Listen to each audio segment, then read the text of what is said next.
आरोग्याचा सुवर्ण नियम 1. विषय निश्चित करून भाव व कारक ग्रह ठरवावा. नमस्कार. दुर्वा ॲस्ट्रोमध्ये आपलं सहर्ष स्वागत आहे. मी सुधाकर कुलकर्णी. आरोग्याच्या बाबतीत आपण अनेकदा पाहतो, की एखाद्या व्यक्ती चांगला आहार घेतो, व्यायाम करतो, योग्य दिनचर्या पाळतो, तरीही त्याला वारंवार आरोग्याच्या अडचणी येतात. तर दुसरी व्यक्ती विशेष पथ्य न पाळताही तुलनेने निरोगी राहते. ज्योतिषशास्त्राच्या दृष्टीने या विषयाचा विचार केवळ एका ग्रहावर किंवा एका भावावर करून चालत नाही. कुंडलीमध्ये आरोग्याचा विषय निश्चित केल्यानंतर त्यासाठी संबंधित भाव आणि कारक ग्रहांचा विचार करावा लागतो आणि हाच आहे आरोग्याचा पहिला सुवर्ण नियम. आरोग्यासाठी कोणते भाव पाहायचे? आरोग्याचा विचार करताना प्रथम लग्न अर्थात प्रथम भाव, त्यानंतर षष्ठ, अष्टम आणि द्वादश या भावांचा विचार करावा. प्रथम भाव म्हणजेच लग्नस्थान. प्रथम भाव हे शरीर आहे आणि शारीरिक प्रकृतीचा मूलाधार आहे. त्यामुळे आरोग्याचा विचार करताना प्रथम लग्न, लग्नेश आणि त्यांची बलाबल स्थिती पाहणे आवश्यक आहे.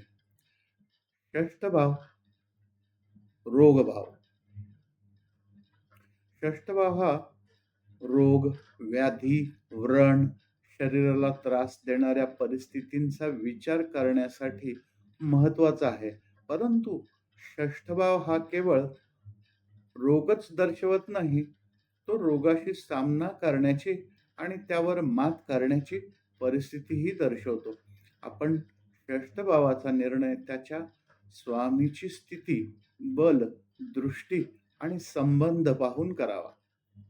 अष्टम भाव यावरून आयुष्य आणि जीवनातील गंभीर परिवर्तनाचा भाव म्हणून समजला जातो.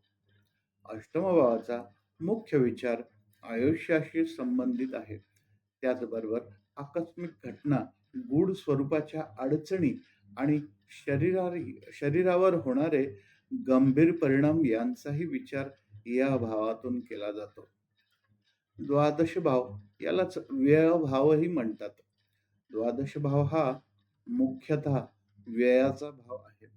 आरोग्याच्या संदर्भात रोगामुळे होणारा खर्च, विश्रांती, शय्या आणि उपचाराशी संबंधित व्यय यांचा विचार त्यातून केला जाऊ शकतो. म्हणून आरोग्याचा विषय निश्चित करताना 1, 6, 8 आणि 12 हे भाव एकत्रित पाहणे आवश्यक आहे. कारक ग्रह रवी. या भावातील रवी हा आरोग्य विषयक नैसर्गिक कारक ग्रह म्हणून महत्वाचा आहे. रवी तेज, प्राणशक्ती, आत्मबल आणि शरीरातील जीवनदायी शक्तींशी संबंधित आहे. त्यामुळे रवीचे राशीबल, भावस्थिती, दृष्टी, युती आणि पापशुभ प्रभाव यांचा आरोग्य विचारात विचार केला जातो. रवी दुर्बल किंवा पीडित असल्यास त्याच्या कारकत्वाशी संबंधित शारीरिक त्रासांची शक्यता विचारात घेतली जाते. परंतु केवळ रवी नीच आहे किंवा पापग्रहाच्या प्रभावात आहे म्हणून अमुक एक रोग होईल असा निर्णय घेणे योग्य नाही. ज्योतिषशास्त्रीय निर्णय हा नेहमी लग्न, लग्नेश, संबंधित भाव, भावेश, कारक ग्रह आणि दशाकाल यांच्या एकत्रित विचाराने करावा. एक महत्वाचा योग, उदाहरणार्थ षष्ठेशाचा लग्नाशी संबंध असेल तर आरोग्याच्या विषयात षष्ठ भावाची भूमिका शरीराशी जोडली जाते.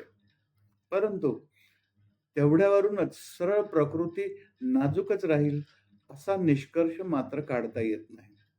त्याचप्रमाणे अष्टमेश किंवा द्वादशेश यांचा लग्नाशी संबंध आला तर आरोग्यविषयक निर्णयात त्या भावांची भूमिका वाढते.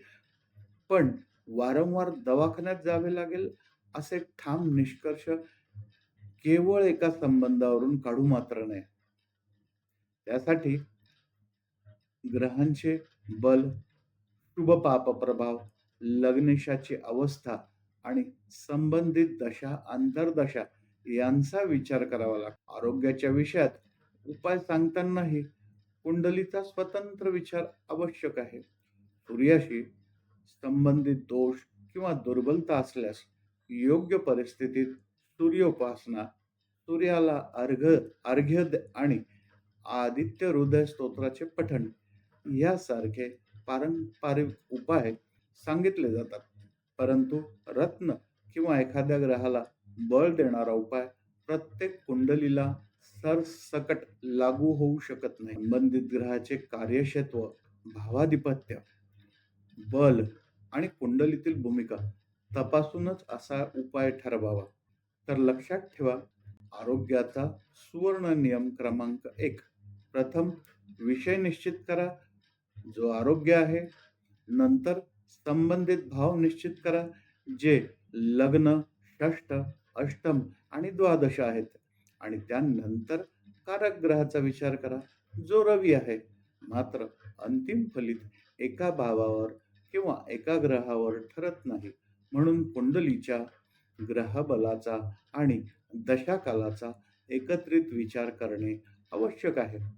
तुमच्या कुंडलीमध्ये आरोग्यविषयी योग कसे आहेत हे जाणून घेण्यासाठी तुम्ही माझ्याशी वैयक्तिक मार्गदर्शनासाठी संपर्क साधू शकता. व्हिडिओ उपयुक्त वाटला असेल तर लाईक करा आणि दुर्वा ॲस्ट्रोला सबस्क्राईब करायला विसरू नका. धन्यवाद.